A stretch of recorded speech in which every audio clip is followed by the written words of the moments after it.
हरे कृष्णा भक्तों, आज हम अपने भक्ति चैनल पर पद्मिनी एकादशी की व्रत कथा सुनेंगे, जिसे सुनने से सारे पापों से मुक्ति मिलती है और इसका व्रत करने से भी बहुत लाभ होता है।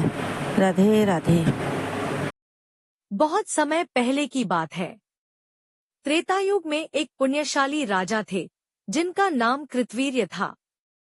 उनके राज्य में सुख शांति और धन धान्य की कोई कमी नहीं थी, लेकिन राजा और रानी एक बात से बहुत दुखी रहते थे। उनके कोई संतान नहीं थी। संतान प्राप्ति के लिए उन्होंने अनेक यज्ञ, दान और पूजा की, परंतु उन्हें सफलता नहीं मिली। राजा की रानी का नाम पद्मिनी था। रानी पद्मिनी बहुत ही पतिव्रता, धर्मपरायण और भगवान विष्णु की परम भक्त थी। एक दिन रानी ने अपने पति से कहा, स्वामी, हमें किसी महान ऋषि से उपाय पूछना चाहिए।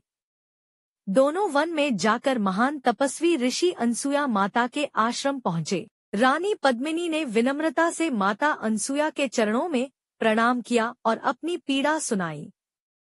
माता अनसुया ने कहा, हे देवी, अधिक मास के शुक्ल पक्ष में आने वाली पद्मिनी एकादशी का व्रत अत्यंत पुण्यदायी है। यदि तुम श्रद्धा और नियम पूर्वक यह व्रत करोगी, तो भगवान विष्णु अवश्य प्रसन्न होंगे। रानी ने पूर्ण श्रद्धा से पद्मिनी एकादशी का व्रत किया। उन्होंने पूरे दिन भगवान विष्णु का भजन कीर्तन किया, कथा सुनी और रात्रि जागरण किया। अगले दिन द्वादशी को विधिपूर्वक व्रत का पारण किया। रानी की भक्ति और तपस्या से भगवान विष्णु अत्यंत प्रसन्न हुए। भगवान स्वयं उनके सामने प्रकट हुए और बोले, हे देवी पद्मिनी, मैं तुम्हारी भक्ति से प्रसन्न हूँ, वर मांगो। रानी ने हाथ जोड़कर कहा, प्रभु, हमें एक तेजस्वी और पराक्रमी पुत्र का आशीर्वाद दीजिए। भगवान विष्णु ने कहा, तथास्तु।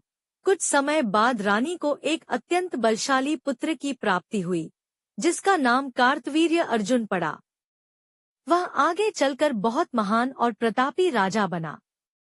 इस प्रकार जो भी भक्त श्रद्धा और सच्चे मन से पद्मिनी एकादशी का व्रत करता है, उसके जीवन के सभी दुख दूर होते हैं और भगवान विष्णु की कृपा प्राप्त होती है।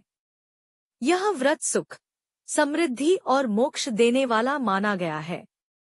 कथा से शिक्षा, भगवान की भक्ति कभी व्यर्थ नहीं जाती। सच्चे मन और श्रद्धा से किया गया व्रत जीवन बदल सकता है। धैर्य और विश्वास रखने वालों पर भगवान विष्णु सदैव कृपा करते हैं।